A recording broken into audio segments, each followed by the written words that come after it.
Good morning all. As we are about to start the inaugural ceremony, I request you to put your phone on silent mode. Please be seated and let us maintain silence.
Just to brief about the conference, after the inauguration, we also have the inaugural ceremony of the exhibition.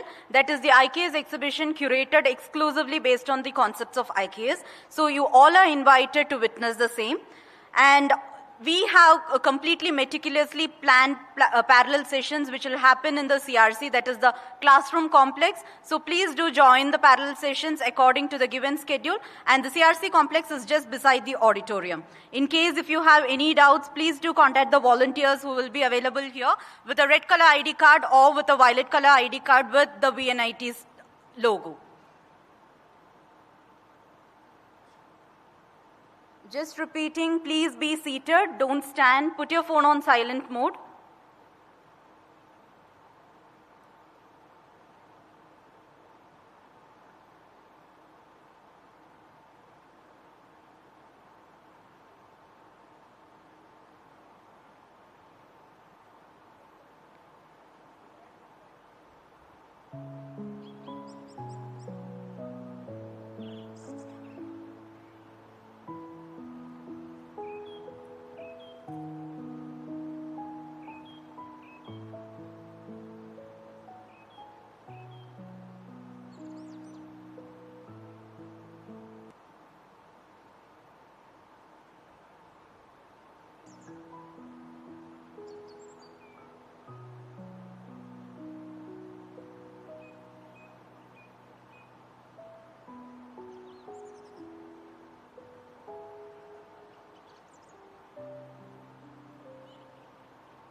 Please be seated.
Requesting the audience to be seated, please.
Before we commence the inaugural session, may I request the dignitaries to please grace the stage with their presence.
Education confer humility. From humility, one attains worthiness. From worthiness, one gains wealth. From wealth, one achieves righteousness. And through righteousness, happiness. Respected all, good morning, greetings. It is indeed a moment of pride and honor as we gather for the inaugural ceremony of this one-of-a-kind national conference on Indian knowledge system with science and engineering perspective, organized by Visvesvaraya National Institute of Technology, Nagpur, in association with Indian Institute of Information Technology, Nagpur.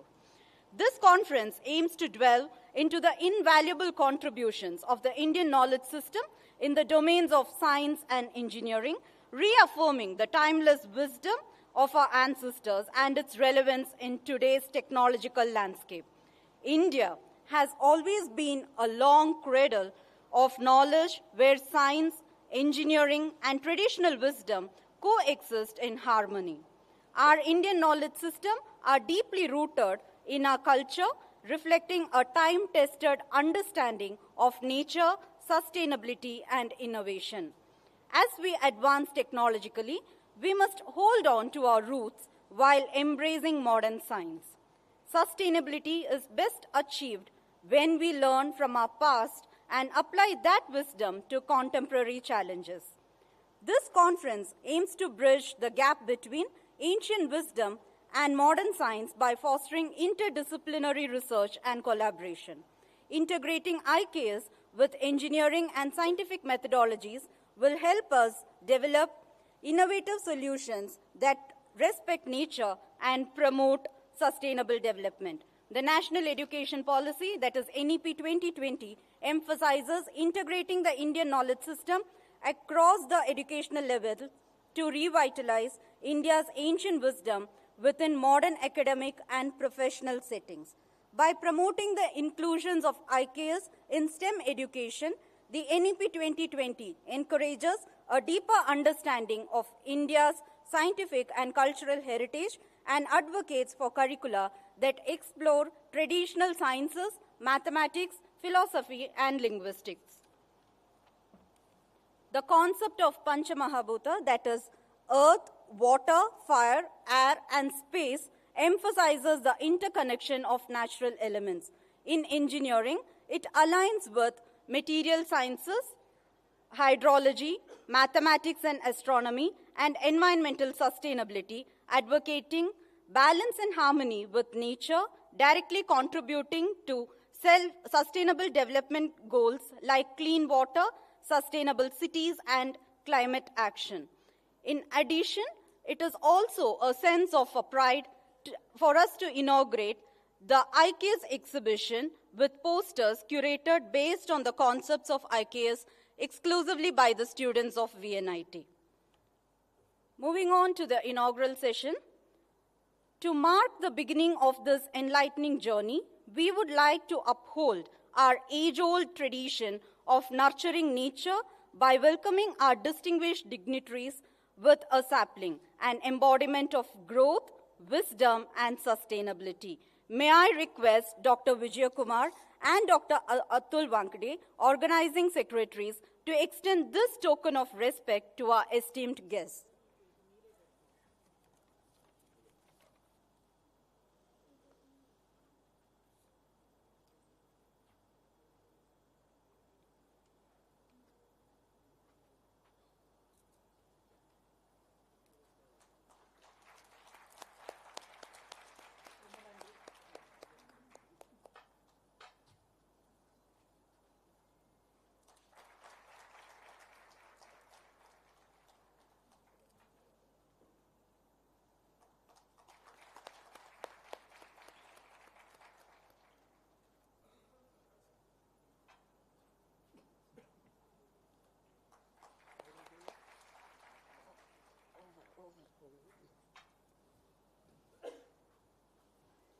Thank you all.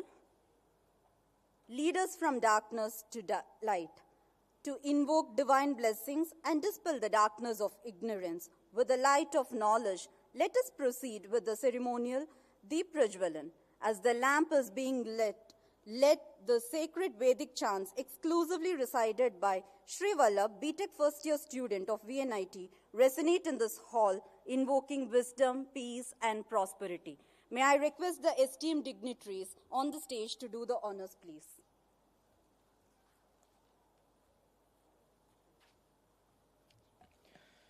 Om Gananantva Ganapatim Havamahe Kavim Kavinamupamashravastamam Jyeshtarajam Brahmanam Brahmanaspata Anashranavannutibhisi Dasadanam Om Prano Devi Saraswati Vaje Bhiravajini Vati Dhinama Vitriyavatu Om Agnimire Purohitam Yajnasya Devamrutvijam Hotaram Ratnadhatomam Agnih Purve Bhirarshi Bhiridyo Nutanairata Sadevam Ehavakshati Agninarayimashnavat Poshameva Dive Dive Yashasam Viravattamam Agneyam Yajnamadvaram Vishvatah Paribhurasi Sa Iddeveshu Gacchati Agnirhota Kavikratos Satyashchitrashravastamaha Devo Deve Bhiragamato.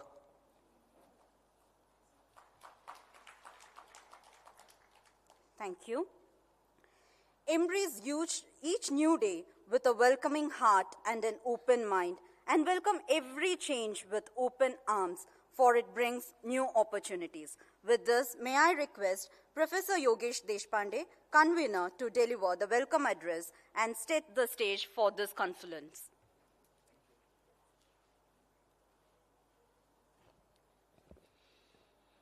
नमस्कार. अहिंसा सत्यम क्रोध त्याग शांतिर वैशुनम आमेखलम संचरताम घनानाम छाया मधस्सानुगताम निषेव्य उद्वेजिताम वृष्टिभिराश्रयन्ते शृंगाणि यक्षाणि तपवत् सिद्धा हस्ते लीला कमल मलके बालकुन्दानुविद्धम नीतालोध्र प्रसव रजसा पांडुता मानेन श्री चूड़ापाशे नवकूरबकम चारुकर्णे शिरीशम सीमंते च त्वदबगमुजम यत्र नीपम वधूनाम. आज तक सभी देशों का इतिहास अलग था, लेकिन हम सब एक भविष्य की ओर चले जा रहे हैं. वीएनआईटी मानता है योग कर्मसु कौशल्यम, अतः नाना धर्म निगूढ़ तत्व निचिता यत् संस्कृति राजते श्रेयाम भारत भूरुतांत रुचिरा मातैव नम सर्वदा. इस 2 दिन के सम्मेलन में भारत के विभिन्न क्षेत्रों से जो लोग आए हुए हैं, वह सभी ज्ञान, विज्ञान और तत्व ज्ञान इन विषयों पर अपना मतदान करेंगे ही, और यह एक नई प्रक्रिया शुरू होगी. आज फाल्गुन शुद्ध प्रतिपदा है. मैं जानता हूं कि इस प्रकार से शुरू होने वाला 15 दिन तक चलने वाला जो फाल्गुन मास है, होली के रंगों में तंत्र ज्ञान और ज्ञान ऐसा ही बढ़ता रहे. ऐसा कहते हैं, स्वयं आरोपितेषु वृक्षेषु उत्पद्यते स्नेहा किम पुनरंग संभवेषु. हम सब लोग शिक्षक हैं, विद्या के क्षेत्र में हैं, अतः स्वयं आरोपितेषु वृक्षेषु उत्पद्यते स्नेहा. खुद के हाथों से लगाए हुए झाड़ के प्रति यदि प्यार निर्माण होता है तो किम पुनरंग संभवेशु, शिक्षक होने के नाते एक नई पीढ़ी, एक नया विद्यार्थी और एक नया समाज बनाने के लिए ये जो ज्ञान यज्ञ हमने आयोजित किया है, आप सभी लोगों का मैं हार्दिक स्वागत करता हूं और अपेक्षा व्यक्त करता हूं कि 2 दिन में एक प्रकार से सहना भवतु सहनो भुनक्तु सहवीर्यम करवावहे तेजस्विनाम वधीतमस्तु, एक नई प्रक्रिया की शुरुआत करते हैं। वीएनआईटी में आए भारत के विभिन्न क्षेत्रों से 60 देशों से, 60 गांवों से और 60 शहरों से हमारे पास आज सभी लोग आए हुए हैं। उनका पुनश्च स्वागत करता हूं और ये आशा व्यक्त करता हूं कि 2 दिन यह ज्ञानमयी मार्ग सुकर बने, सफल बने। धन्यवाद।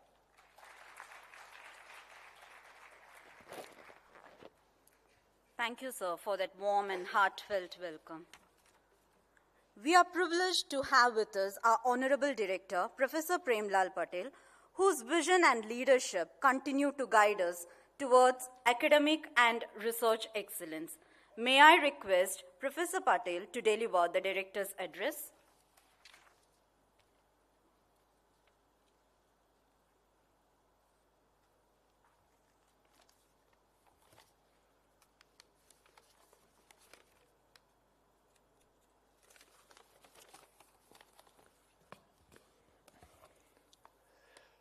The chief guest of today's function, respected Professor Santri C. Pandit ji, Jawaharlal Nehru विश्वविद्यालय के गुरुकुल कुलगुरु Shri Madhubhushi Madan Gopal ji, chairman board of governors VNIT Nagpur, Rajyogi BK Mohan Singhal Bhai ji, Brahma Kumari Ishwari Vishwavidyalaya Mount Abu,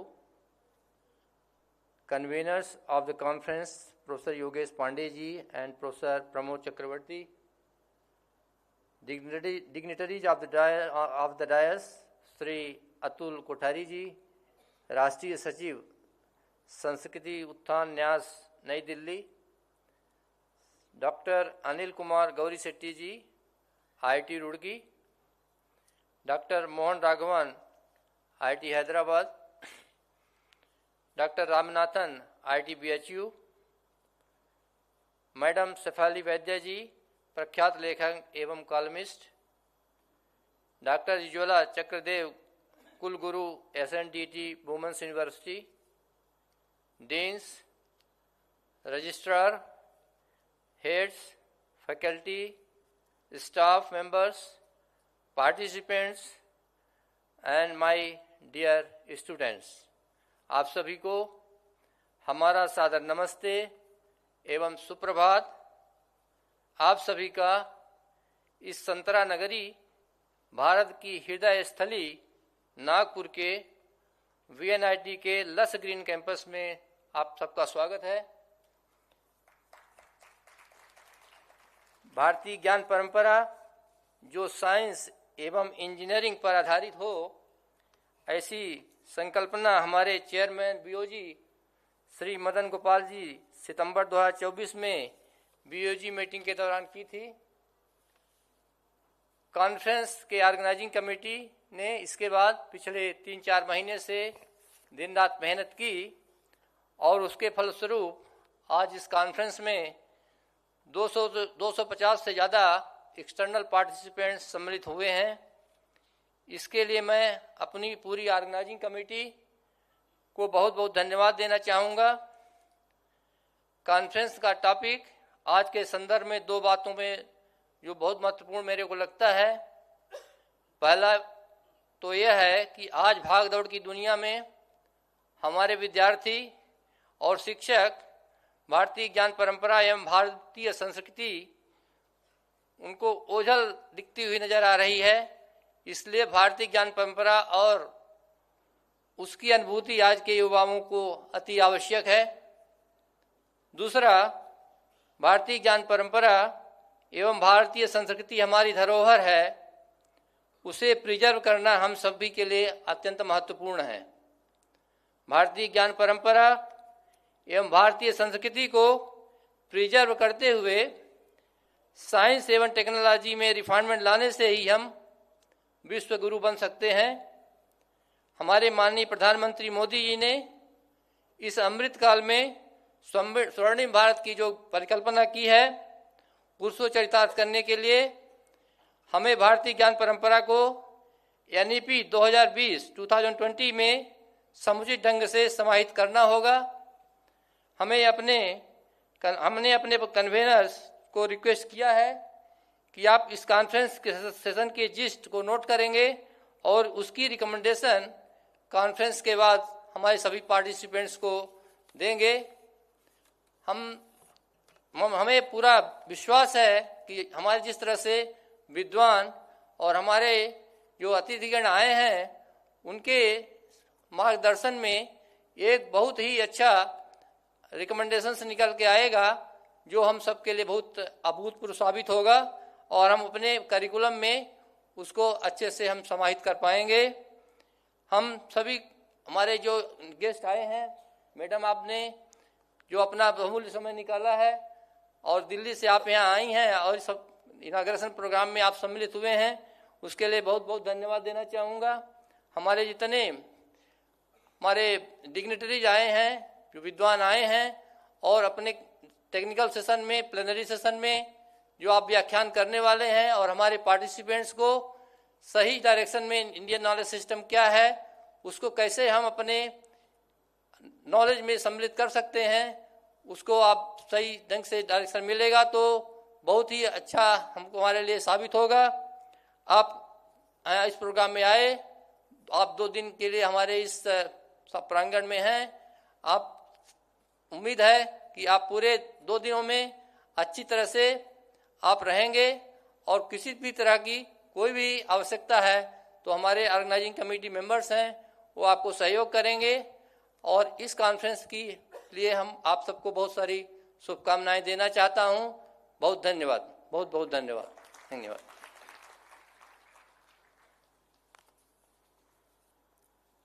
Thank you, sir, for that vivid address and for emphasizing on the importance and needs of preserving our culture as we progress technologically. Thank you, sir. It is a moment of joy to unveil 2 significant publications today.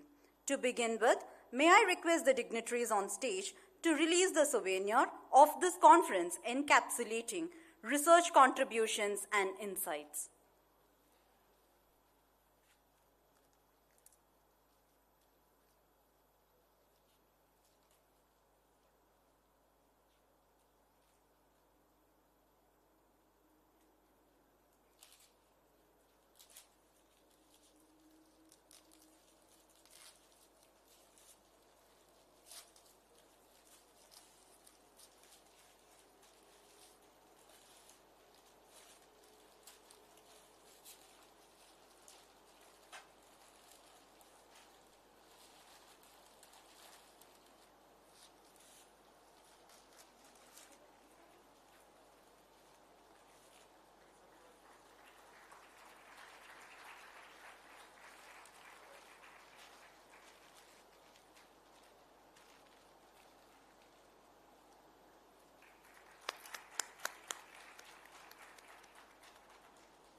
Thank you. I request Professor Samir Deskar, Head Department of Architecture, and Professor Utkarsha to join us for the release of the coffee table book, Sacred Echoes, Heritage Temples of Nagpur, which beautifully showcases the rich spiritual and architectural heritage of our region.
Thank you all. The one with faith gains knowledge. May I request Shri B.K. Mohan Singhal, the man of wisdom, to bless and grace the occasion with his enlightening words.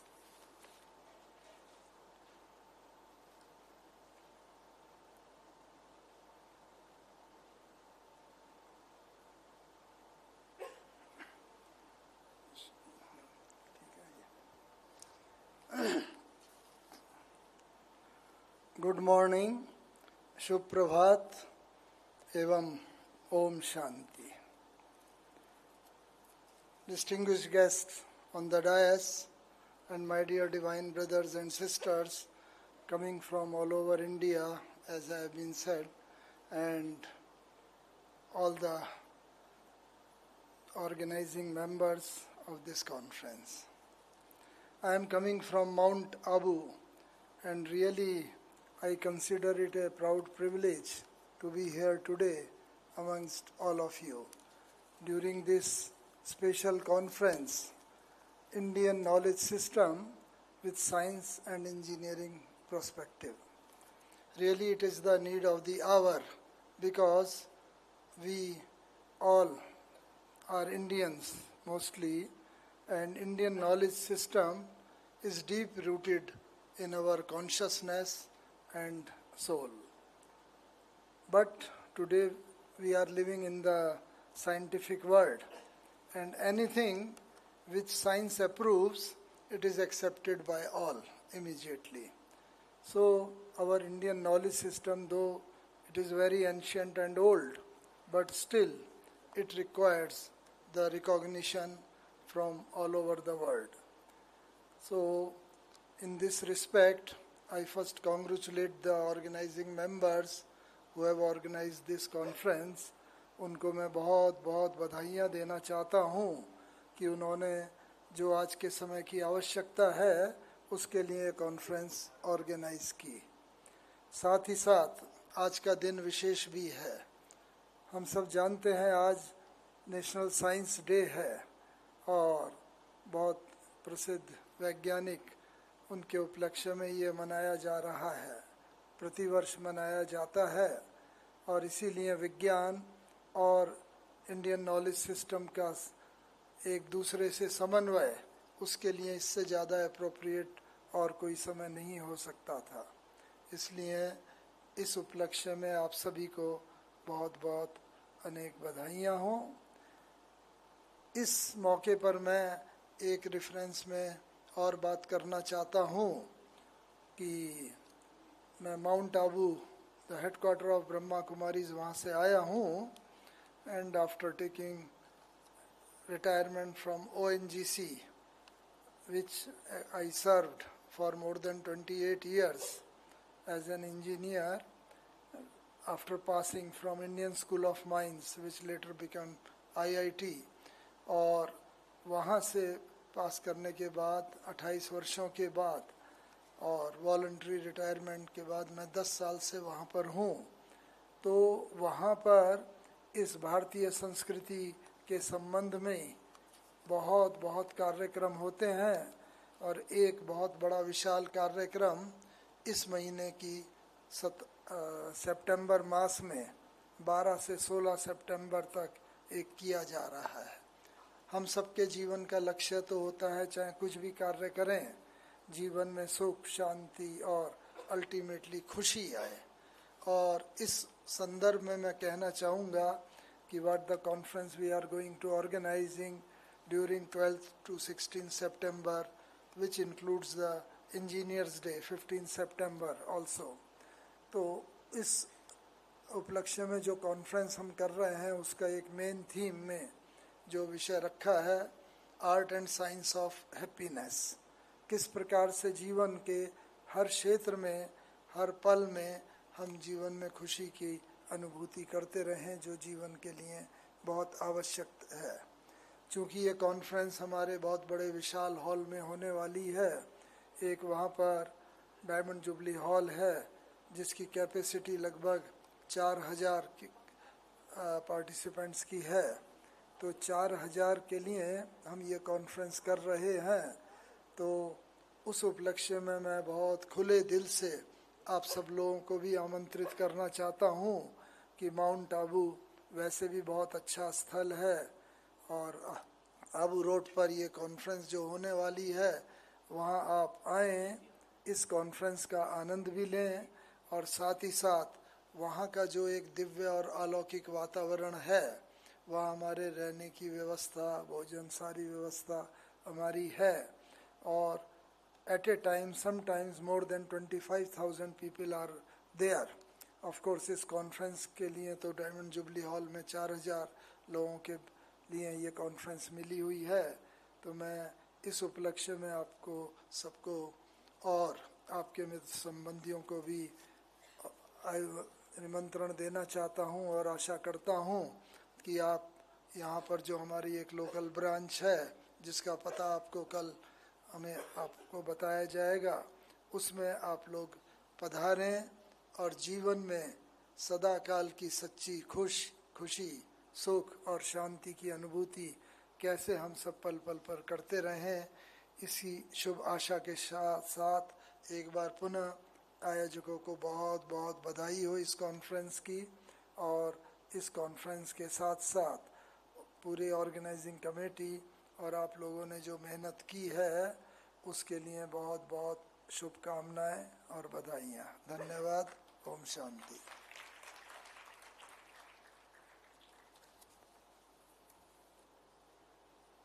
Thank you, sir, for highlighting the importance of the cognition approval in the technological development and for emphasizing the needs of Indian knowledge system with science and engineering perspective. Thank you for your blessing, sir. A chief guest is not just an honorary presence, but a source of wisdom, inspiration, and motivation. Ma'am, your presence today is a testament to the values of leadership, knowledge, and excellence.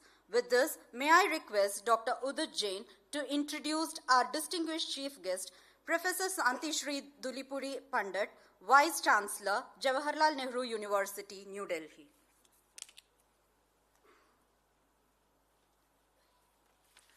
Thank you.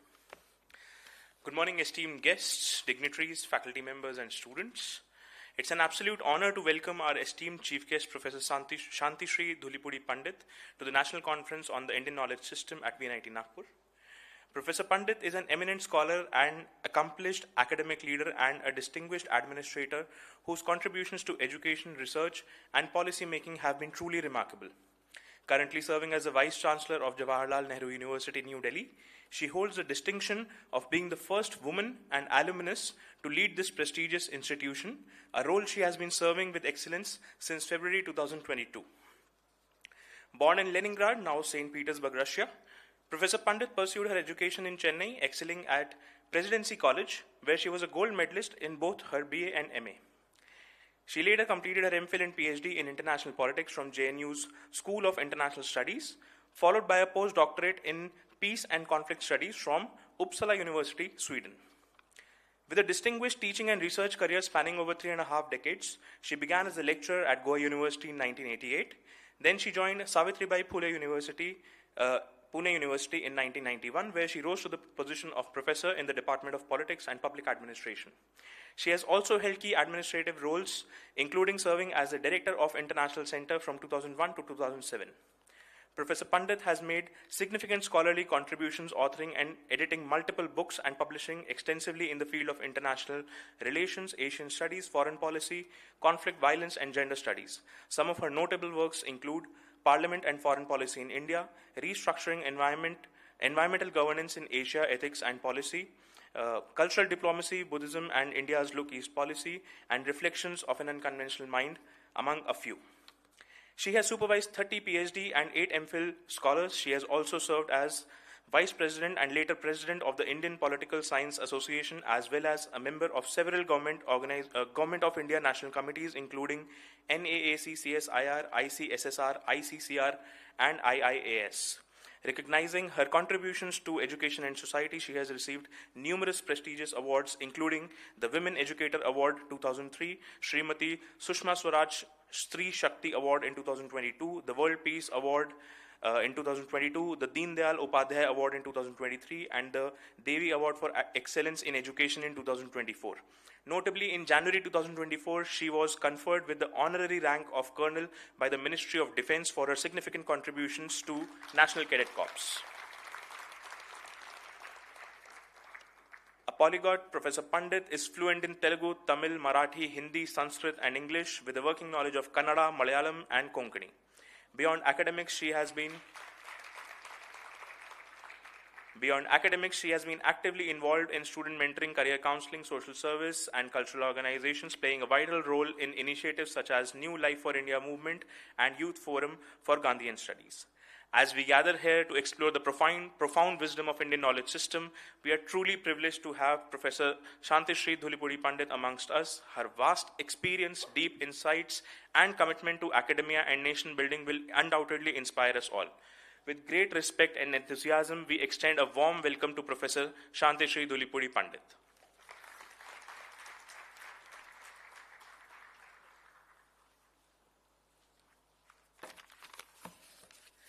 Good morning to all of you. Sabko mera namaskar. Andaru mahanubhavuliki na shatakoti vandanalu namaskaralu. Sagadenna maji namaskar. Respected Shri Premlal Patel ji, the Director of VNIT, Shri B.K. Mohan Singhal, Shri Madan Gopal ji, retired IAS and Chairperson of VNIT Nagpur, and the two conveners, Professor Yogesh Deshpande and Professor Pramod Chakravarti. I initially would like to thank VNIT, named after the great Vishveshwaraya, Mokshagundam Vishveshwaraya. I am told he is also a Telugu, so I felt even more proud. I know you won't like it, but it's part of the Indian knowledge systems. And one of the greatest engineers and one of the greatest practitioners of the Indian knowledge system. It is indeed, he was an engineering genius legend who carried the vision and mission of tradition with modernity, continuity with change, realm with region, and as well as integrity with innovation, excellence with equality, equity, and entrepreneurship. So dear students, faculty, participants, and ladies and gentlemen, good morning to all of you. Let me congratulate VNIT for organizing this conference, especially on the Indian knowledge system, and focusing it on science and engineering, because it's important, because it's a huge corpus of material. I would here first like to begin with certain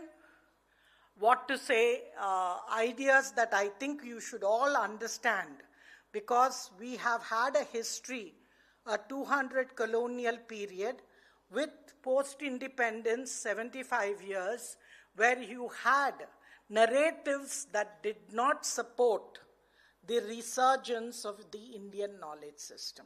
Why am I using IKS? I am not against Bharatiya Jnana Parampara. आप भारतीय ज्ञान परंपरा को brief करो, meaning make it into the abbreviation BJP, JNU में नहीं चलेगा. So IKS is better. I just want to say the reason why Indian knowledge system is extraordinarily important is history is important. If you don't have history, it is as if you were born yesterday. And if you were born yesterday, anybody up there in a position of power can tell you anything, and you have no way of checking upon it. The other, I would like to quote one of the greatest nationalist historians who was totally sidelined by the Nehruvian Indian state, R.C. Majumdar. And you know, the JNU historians rewrote history for us. And for them, facts are not sacred. Interpretations are sacred. And facts can vary. R.C. Majumdar made a very important comment when he was sidelined totally. He said it is very sad that the spirit of perverting history to suit political views is no longer confined to politicians. but has definitely spread among professional historians. So this is something that is important. Before I go to science and engineering, I want to bring upon the great narrative that all of you will have to build. When you have to build a narrative, you will have to first decolonize your mind, de-school yourself, and deconstruct what has been given to you. If you have to do it, then what are the issues that we have to look into? First point I want to place before this honorable house is the expert historian has been quietly replaced by a propagandist. The propagandist unashamedly plays havoc with our history. Instead of facts, he or she uses all the propaganda techniques in creating a fiction, which he then passes to our children as the authoritative history sanctioned by the Indian state. Look at the NCERT books. Techniques. What are the techniques? Please remember they have very good techniques. It's an ecosystem. It works very well. Most important, lie big. Instead of teaching historical assertions based on facts, this propagandist tries to create a picture of our past based on hearsay, conjectures, and obviously outright lies. For masterful skills in using propaganda techniques like ad nauseam, appeal to authority, appeal to prejudice, bandwagon, big lie, cherry picking, classical conditioning, disinformation, euphemism, exaggeration, glittering generalities, guilt by association, half-truths, intentional vagueness, labeling, loaded language, oversimplification, testimonial, third-party technique, unstated assumption, thought-terminating cliche, and transfer or association. Meaning if you argue with them, they'll say, oh, you're a communalist. You're this. For example, Savarkar. Savarkar was a scientific humanist. He was called a communalist. So you double speak and you do it. In contrast to the Indian heritage, foreign invaders and their religions are presented in glowing terms. This is done in contravention of the genuine historical records or factual analysis. All of you must have seen Chava. You would have seen Sambhaji, Chhatrapati Sambhaji Maharaj is nowhere mentioned in any of the history books. Maybe a footnote. Whereas Aurangzeb is the secular, the humane, the kind. So this is what happens. All have left historical records that testify the underlying unbroken cultural geographical unity of India. Now they fabricate that India is not a civilization state, but rather a landmass having no cultural or historical moorings. Uprooting the linguistic heritage. All of you know recently I come from the state of Tamil Nadu. Still we have the raging problem of Tamil versus Hindi or even Sanskrit. Sanskrit is a link that connects countless Indian generations. It is not only the medium, but a repository of the Indian culture, thought, philosophy, cosmology, ethos and science, the essence of the Indic civilization. So if we see, we have Sanskrit being damned, and with it you have the enemy, the Brahmins, being demonized and vilified as the culprits who have brought in divisions within Indian society. Then you have the breaking the civilizational continuity was important. There are two theories that I want to debunk. One is the Aryan invasion theory that was fabricated, manufactured by the British in the 18th century and carried on in post-colonial India as what basically, which is the bedrock, where they told us that we have antagonistic divisions, divisive identity. They clearly said that we were not civilized till the invaders came in. Our Muslims and British. Till then we were throwing stones at each other and eating mud. Whereas carbon dating today has proved in Raki Gargi and Kiladi that our civilization is more than 10,000 years old. So who was picking stones? The Europeans. So who civilized them? We were an outward-looking civilization, not an inward. We civilized them rather than they civilized us. So if you see clearly, you have this double speak that is coming in. Invasion theories, distorted version of self-identity for many social groups. These groups have magnified a sense of victimhood, really resulting in simmering discontent, which is being used by parochial politicians and subversive forces. And they have also gone ahead and distorted our legacy. Malicious reductionism and misrepresentations attack on all Bharatiya scriptures and literature are trivialized, their message ridiculed, and their authenticity rebuffed. They say that Ramayana, Mahabharata are figment of our imagination, not a historical narrative, whereas everything said by the West or the Abrahamic religions is absolutely historical. And if we see, it is presented as an imperialist tool in the hands of the Brahmins to demean and defranchise the native population. All the virtues of the Indic civilization are transplanted to the invaders' attributes. The viciousness and the exploitative nature of the foreign invaders and the creeds they subscribe to are passed off as innate depravity of the Indian culture. For example, Aurangzeb. Who would name a road after a person who was a plunderer, looter, who killed the way he tortured and killed Sambhaji Maharaj? And if you see clearly, even after 75 years of independence, we are still to change these things. And please remember, our young children read this in their school textbooks, and they are going to be impressed by it. Slavery, which is institutionalized in the Abrahamic religions, is presented as an intrinsic trait of ancient India, something that Romila Thapar does. Romila Thapar, do all of you know, knows no Sanskrit. And she's an expert on ancient India.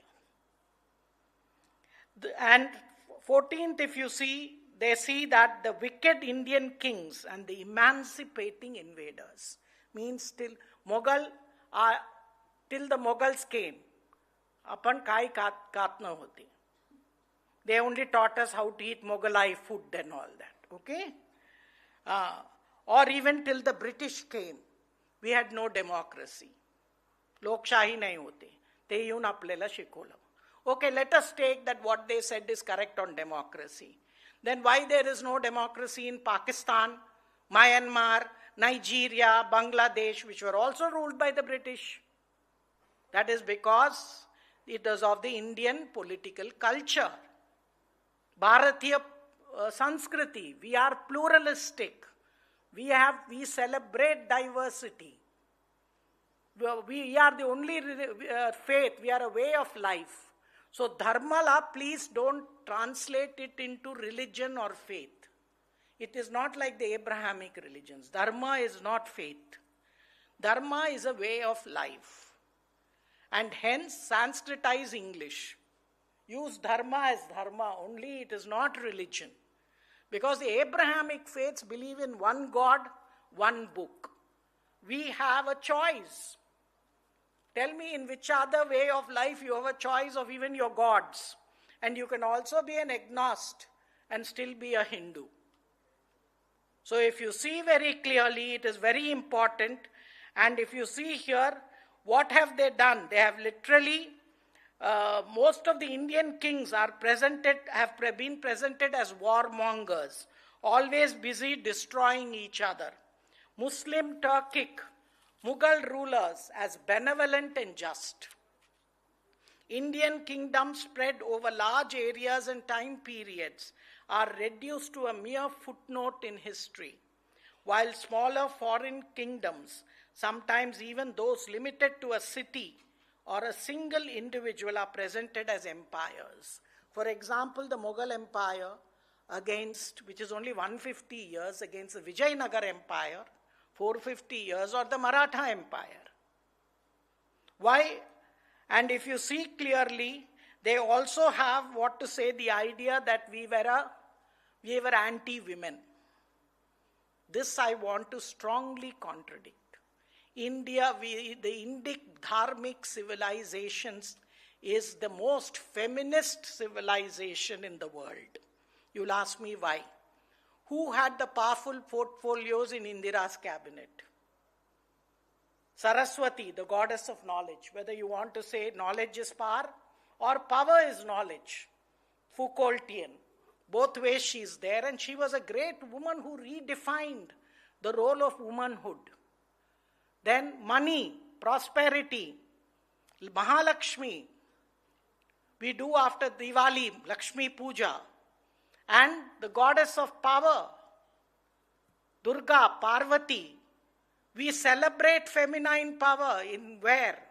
During Navaratra, Dashera, when all the male gods failed.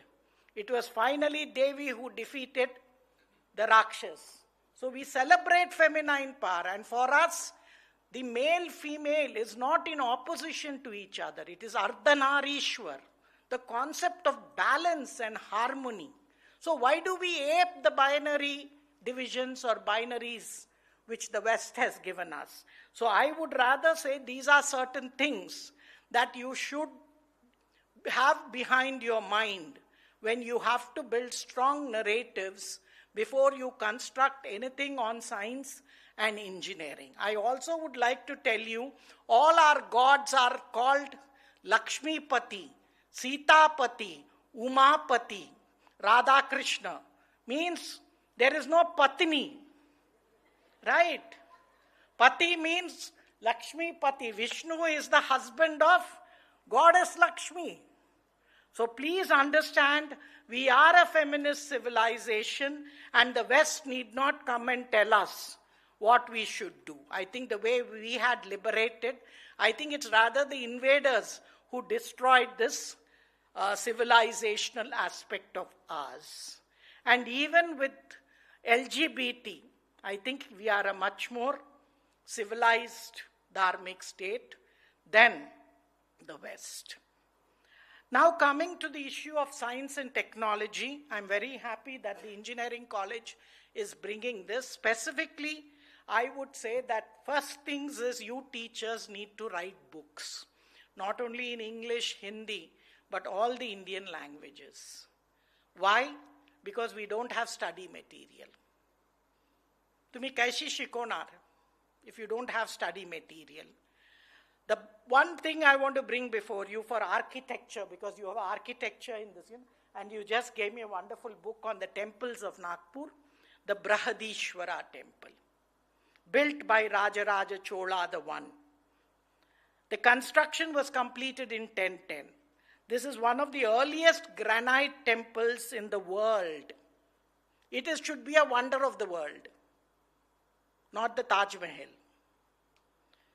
And it is, it has one of the tallest Vimanam or temple tower, and its kumbam, the structure on the top, weighs more than 80 tons. Now how did they lift it up? Not one crack. Today all our IIT engineers and NIT engineers build bridges. How long does it last? You can guess. So why have we not learned the architectural secrets? Or even the sun temple. I was told that the sun was suspended by magnetic forces, and his feet were not touching the floor.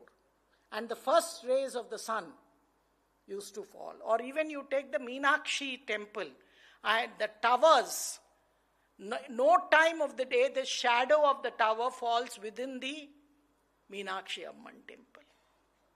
We have all these secrets, and why have we not used it is my first question to faculty here. You are better than me. I'm not from the engineering or the architecture faculty. Indians were also extraordinary in steel making until the 17th century. The Indian wood steel were used to manufacture what is famously known as the Damascus blades. I'm told that in the beginning of the Christian era, India was one of the topmost economic powers in the world. And what is the reason for our total? That is because we have lost what we call our connection with our knowledge systems. And we are trying to ape the West, which rather is using our knowledge system to now, for example, yoga, or even the Americans are today telling me, madam, it's very good to sit on the floor and get up. It's very good for your health. Or even the practices we had. So I would rather say these are important that we scientifically explain this, and we need teachers who can write very good textbooks in whatever language that is possible. I would also say that Sanatana Dharma and other dharmic traditions, regional, non-literary, and oral traditions, mathematics, seamless blend of poetry, literature, and logic, mathematical thinking weaved into a single work. This is how Aryabhatta wrote his piece. Uniqueness lies in his ability to use sutras to bring the utmost simplicity to describe complex information. Today, if you know mathematics, you don't know Sanskrit. Do you know many people say knowing Sanskrit very well helps good mathematics. We have to be holistic. Don't be compartmentalized. That's why NEP tells you interdisciplinary, multidisciplinary. This is very, very important. Or also, if you see, the use of sutras and pithy verses is characteristic of the Indian mathematical tradition to convey complex ideas and concepts. Mathematics, they see, is a part of life. Temple inscriptions. Now today, many people who fail in school fail in mathematics. It's become a bugbear. That is because we have lost our knowledge systems. Bhaskaracharya in his Leelavati brings interesting mathematical concepts by posing as interesting riddles to a student and solving them. Shankaracharya in his Bhashya on Yoga Sutra refers to the decimal place value system as an example while discussing a philosophical issue. Can any one of us do this today? And please remember, the greatest mathematician the world has produced is Srinivasa Ramanujan. He failed his 12th standard. I hope all of you know he was unschooled. And when he sent his algorithms and others, his book, to Professor Hardy in Cambridge, Professor Hardy was surprised because he was a clerk in the Port Trust in Madras or Chennai now. And when he called him to Cambridge, most of you know, even till today, algorithms that he wrote are not being solved by the best of mathematicians. The man who knew infinity. When Hardy asked him, how do you do this? He said, Goddess Bhagavati comes at night and writes these equations on my tongue. So this is what I'm telling you, science with spirituality. This is our contribution to the world, a balance between the material and the spiritual. Uninterrupted tradition of mathematical thinking, algorithmic approach. Now for engineering and technology, I think metals and metallurgy, we have done great. In Vedic texts, we have a lot of references to many metals. Also on zinc production, copper mining and its extradication processes, and also iron and steel in India. I would also like to mention here Sushruta Samhita has mentioned the fabrication of more than 100 surgical tools made of iron and carbon alloys and the process of heat treatment to obtain a razor-sharp edge. The alchemist, like the Ayurvedic expert and the metalworking engineer, seem to be benefiting from each other, meaning they work together. Today we don't. The beautiful idols and icons made during the Chola era were produced by using bronze, by using the lost wax casting technique. We also had the use of dyes and paints. I'm sure most of you have gone to Ajanta. The Ajanta paintings, even till today, is a wonder. And while I would like to end by paying a tribute to Mokshagandham Vishveshwaraya, and that is in irrigation, water management, and the physical structures. If you see, he was one of the greatest when it came to irrigation, and I'm happy that he worked in Pune also for some time, and he's the one who built the Kadakwasla Dam. And even today it stands. And we are also known for shipbuilding during the Cholas and the Marathas, and town planning, temple architecture, and all this. So finally, I would like to end to all participants who are here today. Please de-school, decolonize your mind, and deconstruct. And then reconstruct, reschool, and be independent in your thinking by connecting our tradition with modernity. Thank you all. Thank you once again. Jai Hind, Vande Mataram.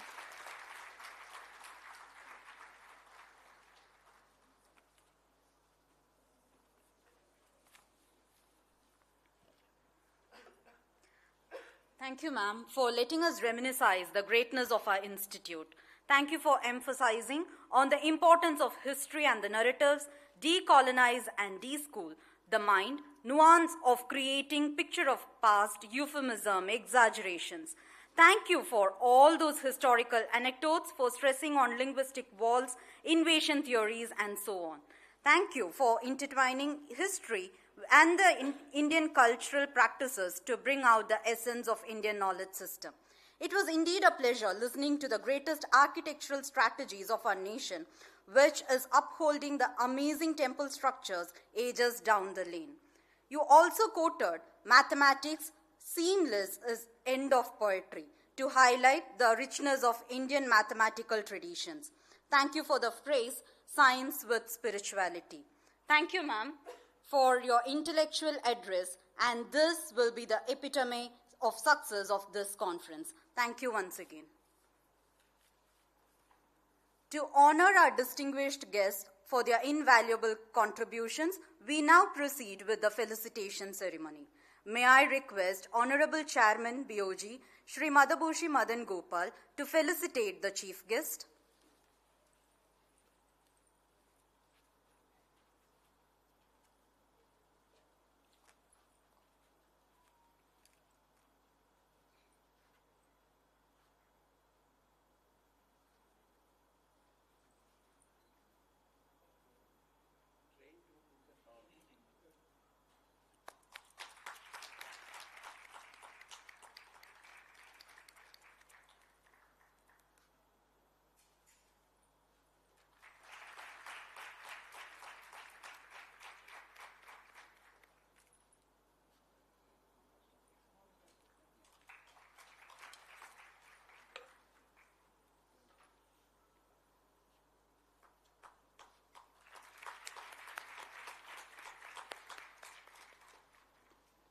Thank you, sir. Thank you, ma'am.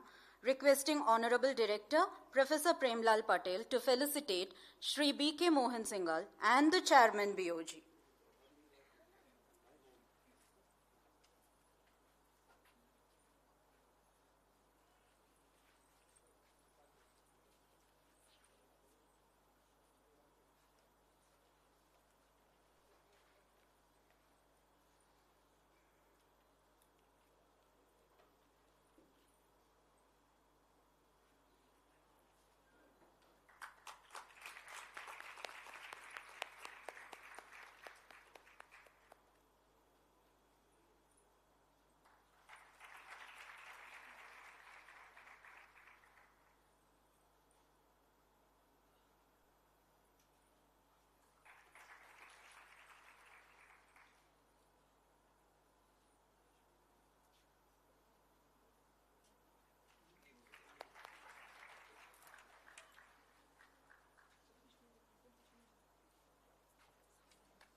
So requesting you to felicitate the Chairman BOG.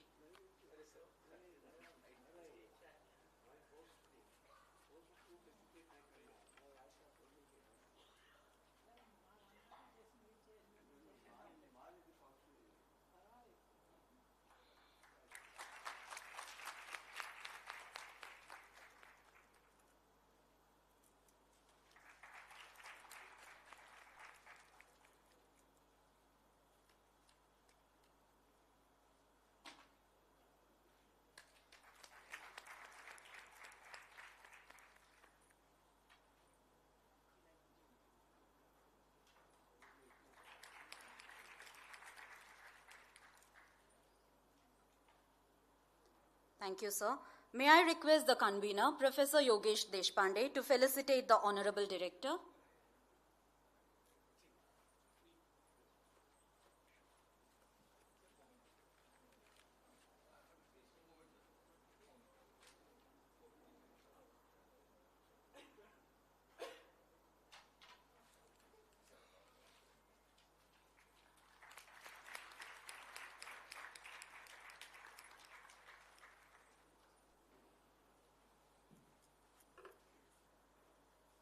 Thank you, sir.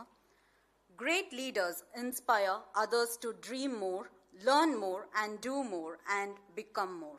It is an immense privilege to have Shri Madhabushi Madan Gopal, retired IAS, the Chairman BOG of VNIT Nagpur, with us today. His leadership and dedication to knowledge continue to inspire myriads of VNIT clan. May I request, sir, to deliver the presidential address?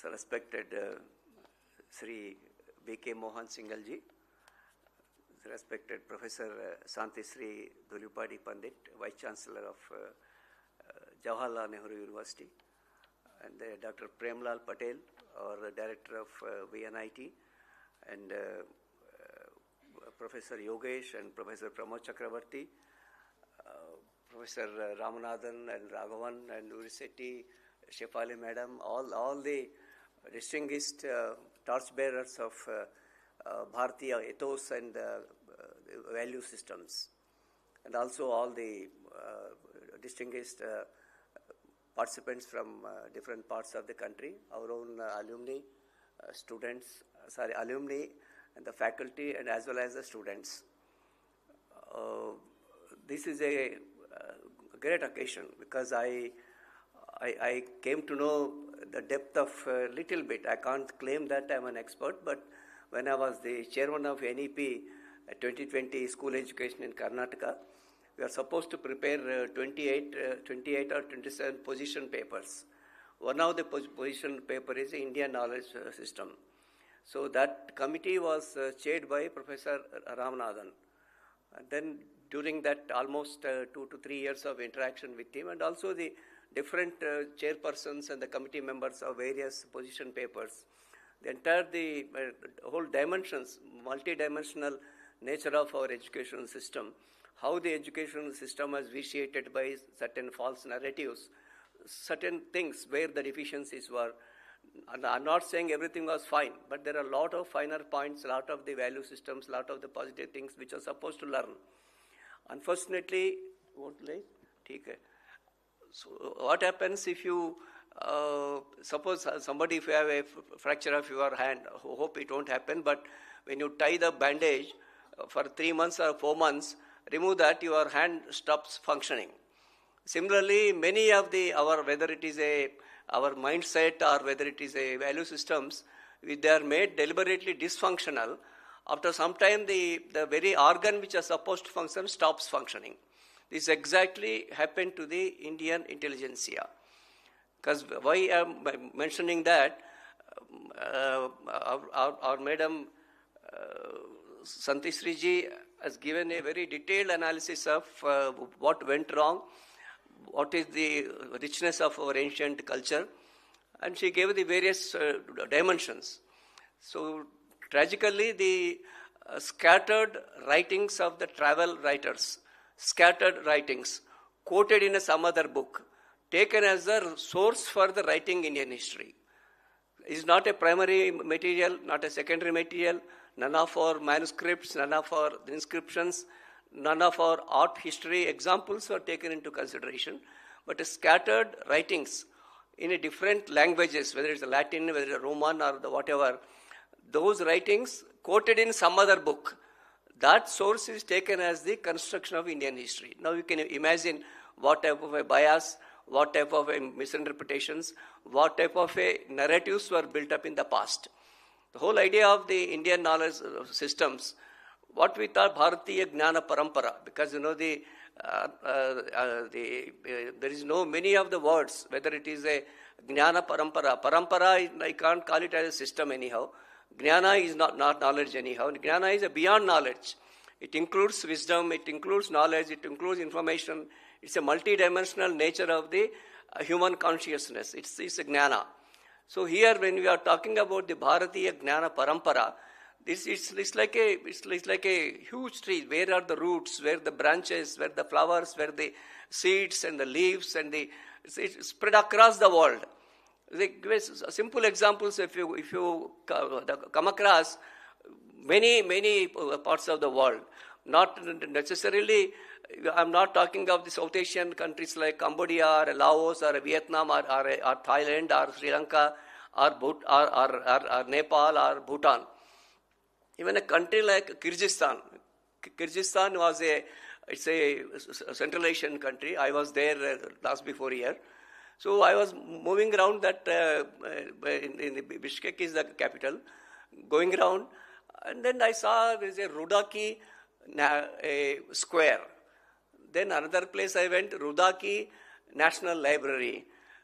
In another place, Rudaki, a huge square, park, square, library. I was curious, who is this guy Rudaki? Because first time I heard in my life. When I went to the library and found that Rudaki was the 8th century poet. He is considered Iran as the father of the modern Persian poetry. He translated Panchatantra in 8th century into Persian. And that came into he wrote 180,000 verses based on the Panchatantra. And that is how I'm saying that, even a place like Kyrgyzstan, when we are talking about that, and we went to their library, I was surprised to see entire the Ramcharitmanas, all 9 volumes are there. In a supposed to be Islamic country, supposed to be the particular followers of particular faith, their national library, we find the entire volumes of the Ramcharitmanas. This is something which I thought that which you should see. Our own, when you look at that, when you are talking of the Bharatiya Jnana Parampara, the major challenge for us is how to preserve. The other day I went as chief guest to one of the book releases function in a Mythic Society, Bangalore. Some of you may be knowing about Mythic Society. So it's one of the great institutions that's preserving Bharatiya literature, traditions, culture. A lot of, because any rarest of the rare books you can find there. There the president of the Mythic Society, Nagarajuji, told me that they have in the Oriental Library of Mysore University, nearly 2 lakh manuscripts. Kautilya's Arthasastra, original manuscript is there. 2 lakh so far they have done. They required money. University said there is no money. So Mythic Society has to mobilize 1.5 crore, and based on that they are digitizing all the ancient scriptures, manuscripts, talipatras found in that library. And 6-7 years ago I went to Tanjore, because Madam mentioned about Chava. Sambhaji Maharaj went up to Tanjore also. The Tanjore is called a Saraswati Mahal Library. There are nearly 80,000 manuscripts there. We feel so sad. They are all tied in cloth, gathering dust. At that time I wrote to the then Chief Secretary Tamil Nadu, so requesting him to keep some funds, some allocation to see that these manuscripts are not damaged. Similarly, there are umpteen number of private collections in India, remote areas, villages, towns, libraries. These are the collection of these, particularly this literature. This is ancient manuscripts, ancient talipatras, ancient scriptures. They need to be digitized, whether it is a photo filming or digitization, and making available to the scholars, making available to the researchers. Our own archives, lot of classified documents of whether it is a Subhash Chandra Bose so-called death, whether it is the freedom struggle, so-called Mahatma Gandhi's, Karamchand Gandhi's days in South Africa, lot of classified literature, even the letters of Jawaharlal Nehru, lot of this classified literature in the National Archives, those classified documents have to be declassified. Once they, thank you, because of the dust effect of Prayagraj. So when we see this large number of scriptures, large number of, not necessarily religious scriptures, they are all scientific journals, scientific discoveries, innovations, the path-breaking studies. These are the things that have to be preserved.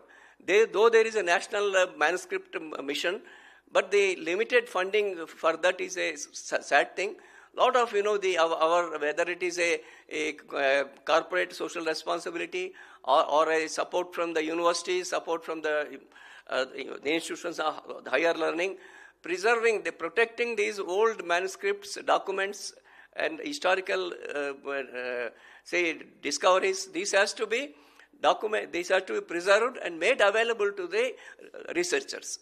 As Madam rightly said, we are all accustomed to anti-colonial movements, but decolonialism is an issue which we have to, because unless we decolonize our mind, deconstruct our thinking, we will not be able to look at the things in a particular perspective. Unfortunately, we look at ourselves through somebody's prism, their value systems, their own yardsticks. Based on that, I judge myself. Unless I judge myself what it is, I will not be able to decolonize. Entire decolonization movements in South America and Africa are very, very popular, started way back in 1960s and 70s. Now, Bharat is catching up with the decolonized studies of our own, what R.C. Majumdar's madam has mentioned recently about, last year I read a biography on R.C. Majumdar, amazing book, the way, whether it's R.C. Majumdar, whether it's Sitaram Goyal, there are some of the Nilkanta Shastri, they are amazing historians. Particular point of time in India, so-called independence, particular point of time, these historians who could look at the things impartially, without any bias, without any isms, they are put aside. Our own recent things, when Bhairappa, some of you from Karnataka, you know such an amazing writer. If he's born in Italy, Germany or France, he would have got a Nobel Prize. Bhairappa was a member of a technical committee at national level. When he started expressing his views, he is removed. I'm saying that this type of, now people are talking about tolerance, but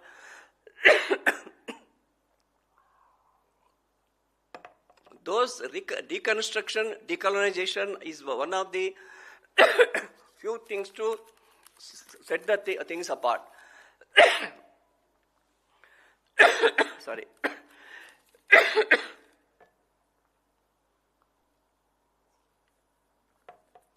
We are talking about science and technology and Bharatiya Gnana Parampara. There is a small village called Kamalapura. It is near Hampi, in Vijayanagara Empire's headquarters. There is called as something called as sluice.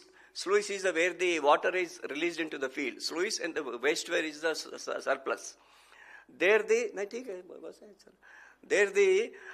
On the sluice there are some symbols. Symbol of conch, symbol of peacock, symbol that shows that particular water level, reaching up to a particular level, then water can be released into the field.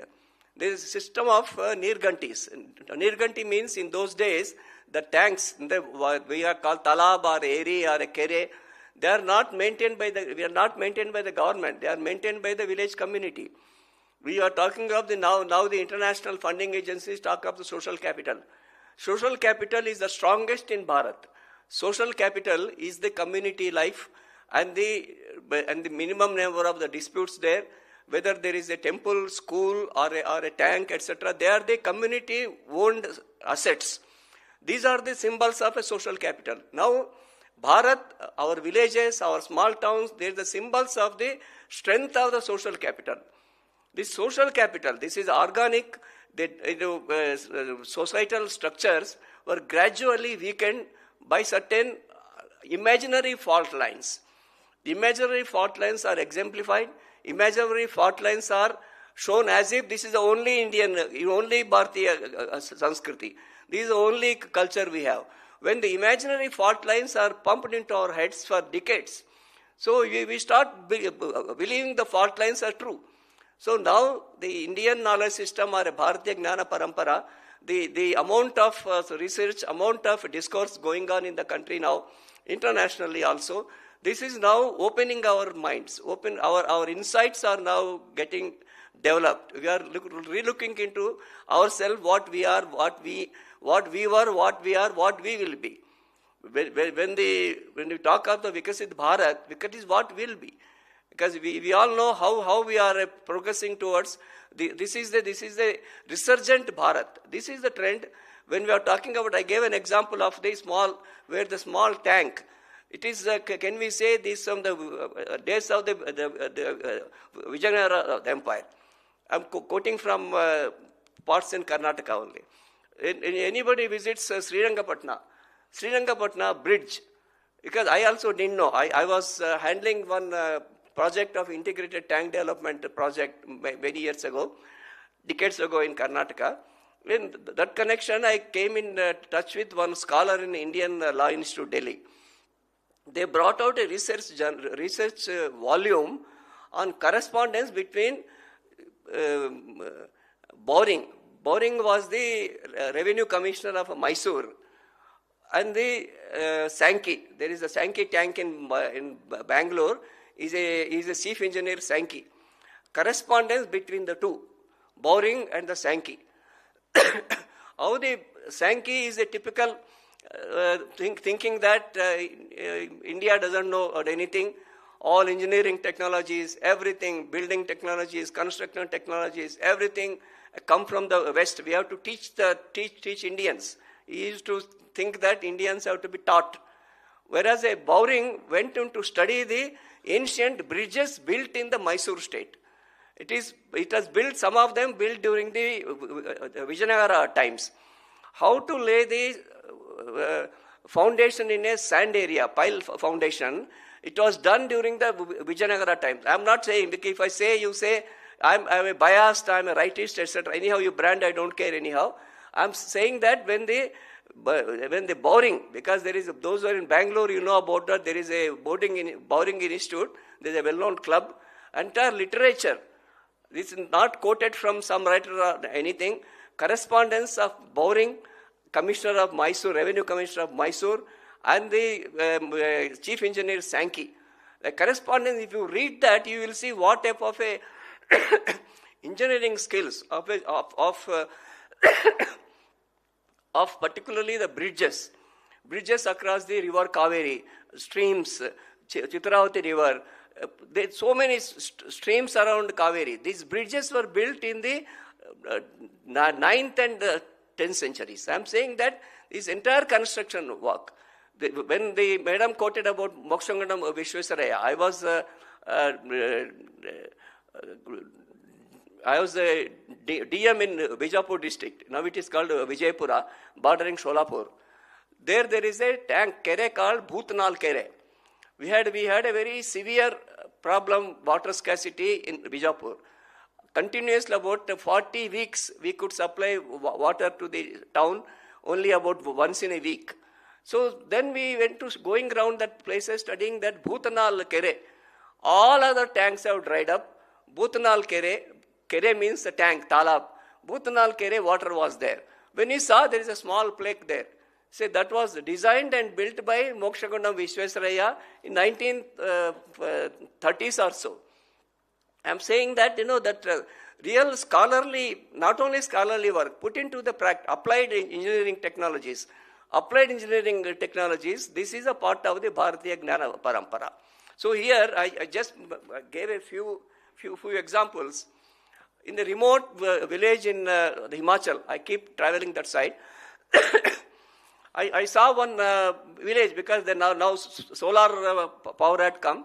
Because of the mountainous areas, remote areas, the electricity drawing the lines, etc., is very difficult. There the entire village needs, there are 2-3 small villages there. Their village population is 150, 200 or 500. There the population, entire their needs of the wheat flour. How do they make it? They don't have electricity. They have a wheel-driven flour mills.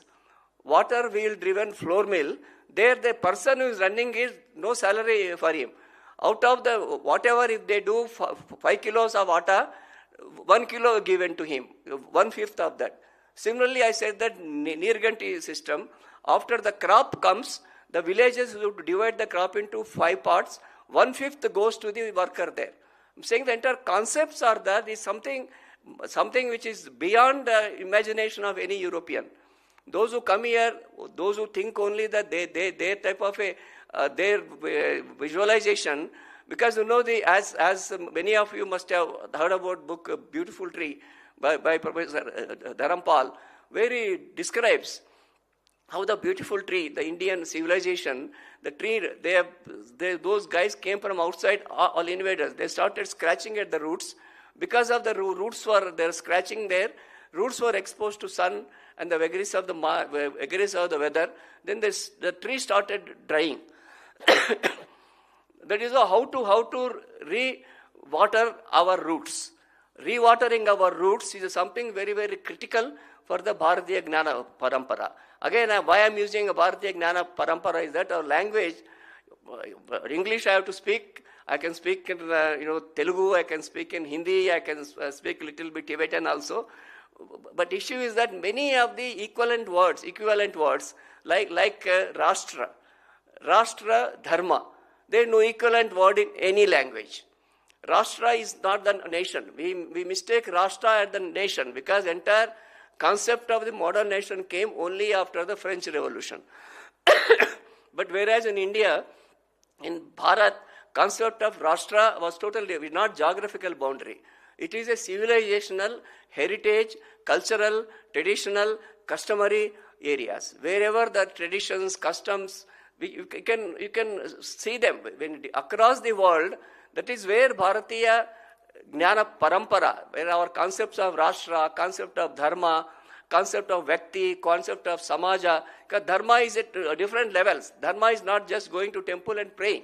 Dharma is individual Dharma, there is a Samudaya Dharma, there is a Samaja Dharma, there is a Rashtra Dharma, there is a Vyakti Dharma. I'm saying that Dharma viewed in different points of view. So I'm happy that VNIT has taken an initiative in organizing a 2-day conference on Bharatiya Gnana Parampara with specific focus into science and engineering. Because Madam has mentioned about eminent scientists and the eminent, whether it is mathematics, whether it is alchemy, whether it is a metallurgy, whether it is a chemistry, whichever the subject, the knowledge support systems that came in Bharat are something no one can imagine it. As one of the issues that came when I was a chairman of NEP task force in Karnataka, I mentioned about Baudhayana, saying that entire Pythagoras theorem, origin of the Pythagoras theorems are in Baudhayana. The entire left ecosystem pounced on me. Ramanathanji knows about it. Though the government asked me to keep quiet, but I refused to keep quiet because I am also a bit aggressive in certain issues. I counter them. I explained what is a Bauddhayana. There is a Bauddhayana temple in Sitamarhi in Bihar. This is actually, I didn't know that. Former Chief Secretary of Bihar, colleague of mine, he telephoned me from Patna and said, boss, attack karo, ye Bauddhayana mandir hai hamara Bihar mein. So I'm saying that, just giving an example. We believe that Pythagoras, if somebody tells we believe that, but I say Bauddhayana is origin of Pythagoras theorem. Everybody said that he doesn't know, he's illiterate, Bauddhayana, nothing to do with Pythagoras. But when the scholars came into some of them whom in support of me came, similarly the sense of time. Entire the modern horologist defined atomic time. So time means that one atom twist, one round. The one parikrama of an atom is defined as a kshana. Whereas in Vaisheshika Darshana Shastra, atom, anu, kshana, it is described there. And one anu means atom. One atom turns a one round, it is called the time. Because even now any scientific establishment use the time as for precision activities. I'm saying that there are many such examples. I'm not saying again, let us not do a glorification, etc. And we don't need certification, validation from those who don't understand the Bharat. Unfortunately, we went on depending on all these decades. Somebody who doesn't know what Bharat, doesn't know our characteristics, they will define us, we accept their definition. Those days have gone. Because Europe or US or whichever these countries cannot dictate us what we are. They cannot put a distorted mirror before us. We should have our own mirror. That is how the process of decolonization, deconstruction starts. This is how the Bharatiya Gnana Parampara, with science, technology, why we mention science and technology is that not just philosophy, not just spirituality, not just yoga, there are any branch of a human knowledge. You can see the traces, roots of that. Yes, similar civilizations also contributed, whether Inca, whether Assyrian or Sumerian is there. But most of the civilizations disappeared in the world. Whereas Bharatiya Parampare, Bharatiya, our Nagarikate, our civilization, our ethos, our ethics still exist. This is something unique which we have to feel, not necessarily not arrogant, but have a self-respect. Our own self-reliance. Out of self-respect comes our self-reliance. I am sure, actually, I am very eager to, when the Professor Yogesh sent me the detailed schedule, I was confused because there are so many speakers I wanted to attend personally. I wish I had some magical siddhis where I can appear in 10 places simultaneously. I don't think it is possible for me. But I'm saying very amazing resource persons. Because some of them I met in the Zoom meetings. Some of them, in fact, like Shefali Madam, I'm a strong admirer, and also I follow all her tweets, all her lectures. And Ramanathanji, Gurshetty ji went out. Professor Raghavan, all the amazing scholars are assembled here. I'm sure this is the fountain of knowledge for us, fountain of the Bharatiya Gnana Parampara. Let it spread all directions. I'm sure VNIT will bringing out all the lectures of or the speakers, whatever they speak, bring out a volume and then make it available, put it also in the public domain, so that the Bharatiya Gnana Parampara, it continues to spread all over, continue to inspire all institutions of higher learning, and also all the scholars, laymen, even the people who want to know. Nowadays, this resurgence of value systems is something amazing. I am sure this two-day conference will help us to build the processes which are going on in the country, to take them into the logical conclusion. With these words, I thank particularly Professor Yogesh, because he took so much of pains. Because in our BOG, when we discussed that, I was little bit disappointed. BOG में discussion हुआ है, इसके बारे में बातचीत हुआ, अगर no action. Suddenly, we are planning that. There is a committee appointed for that. They got into the details. Lot of hard work done by Professor Yogesh and his team, many students, many of the faculty members. I compliment them. I am sure your efforts will not go in vain. Jai Hind, Jai Bharat.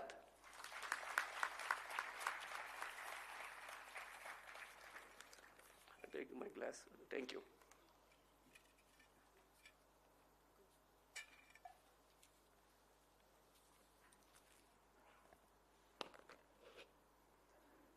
Thank you, sir, for helping us understand the importance of IKS through your experiences and for bringing out the needs of preserving the rich manuscripts and for making it available for the scholars.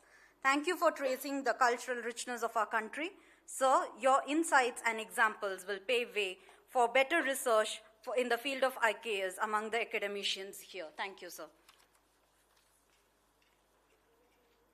Gratitude makes sense of our past, brings peace for today, and creates a vision for tomorrow. Every great event is the result of teamwork, dedication, and support. May I request Professor Pramod Chakravarti, the co-convener of the conference, to propose the vote of thanks.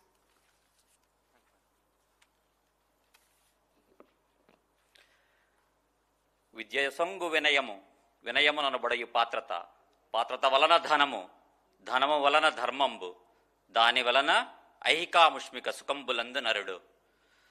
Respected dignitaries, distinguished guests, esteemed speakers, faculty members, and dear participants, Namaste and very good morning to you all. It is my honor and privilege to extend a heartfelt vote of thanks on this special occasion, the inaugural function of the National Conference on the Indian Knowledge System with Science and Engineering Perspective. Today, we take an important step toward rediscovering and integrating the wisdom of our ancient traditions with modern knowledge. First and foremost, my deepest gratitude to our esteemed Chairman, Board of Governors, Sri Madhubhushi Madan Gopal Garu, for initiating this program and inspiring us to host this conference. I extend my profound gratitude to our Chief Guest, Professor Shanthisri Dhulipudi Pandit, Vice Chancellor, JNU, for your insightful words and inspiring vision, which have set the perfect tone for this initiative. Your presence and guidance have truly enriched this gathering. Our heartfelt appreciation to our guest of honor, Professor Sri B.K. Mohan Shingalji, for his blessings. I extend my sincere thanks to our beloved director, Professor Premlal Patel, for his constant encouragement and unwavering support for organizing this national conference. Under your dynamic leadership, we are confident that this program will be a great success. A special thanks to our distinguished speakers and panelists for accepting our invitation and sharing your time, expertise, and dedication in keeping our intellectual traditions alive. I also express my gratitude to our deans, heads of the departments, senior professors, faculty members, registrar, and supporting staff for their continuous support and encouragement. A heartfelt acknowledgement to the IKS core committee members and volunteers who have worked tirelessly behind the scenes to ensure the smooth execution of this event. Your efforts in promoting our rich heritage and scientific advancements are truly commendable. A special word of thanks to the press and media for covering this event. Your support plays a vital role in bringing this initiative to a wider audience. Last but not least, I extend my gratitude to all the participants for your enthusiasm and engagement. You are the future torchbearers of IKS, and we look forward to your contributions on this journey. As we conclude, let this inauguration mark the beginning of transformative journey. May the Indian knowledge system continue to guide us toward holistic learning, innovation, and cultural enrichment. I sincerely thank everyone who contributed directly or indirectly to making this program a grand success. As we move forward, let us always remember the Indian knowledge system is not just our past, it is the guiding light for our future. Thank you.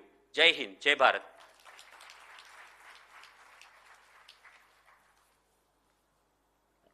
Thank you, sir, for spreading the fragrance and aura of gratitude. Before we conclude the inauguration session, with the spirit of knowledge and exploration, we will have the inauguration of the exhibition showcasing the scientific and engineering perspectives of Indian knowledge system. With this, we conclude the inaugural ceremony. We look forward for an engaging conference session. Let us rise in the unison of the national anthem as a symbol of our unity and pride.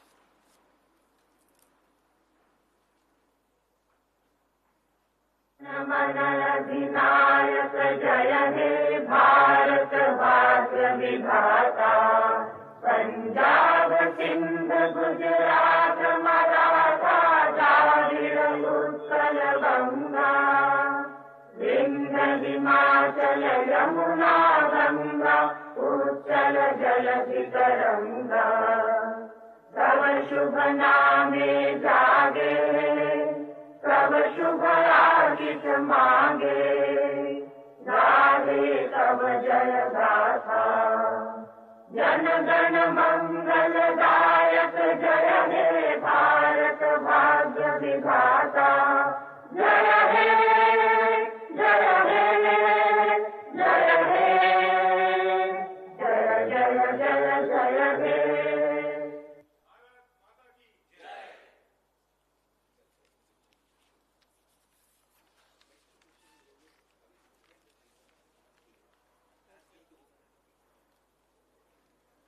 Participants are requested to go for the high tea that is being served outside. Please do help yourself. Thank you.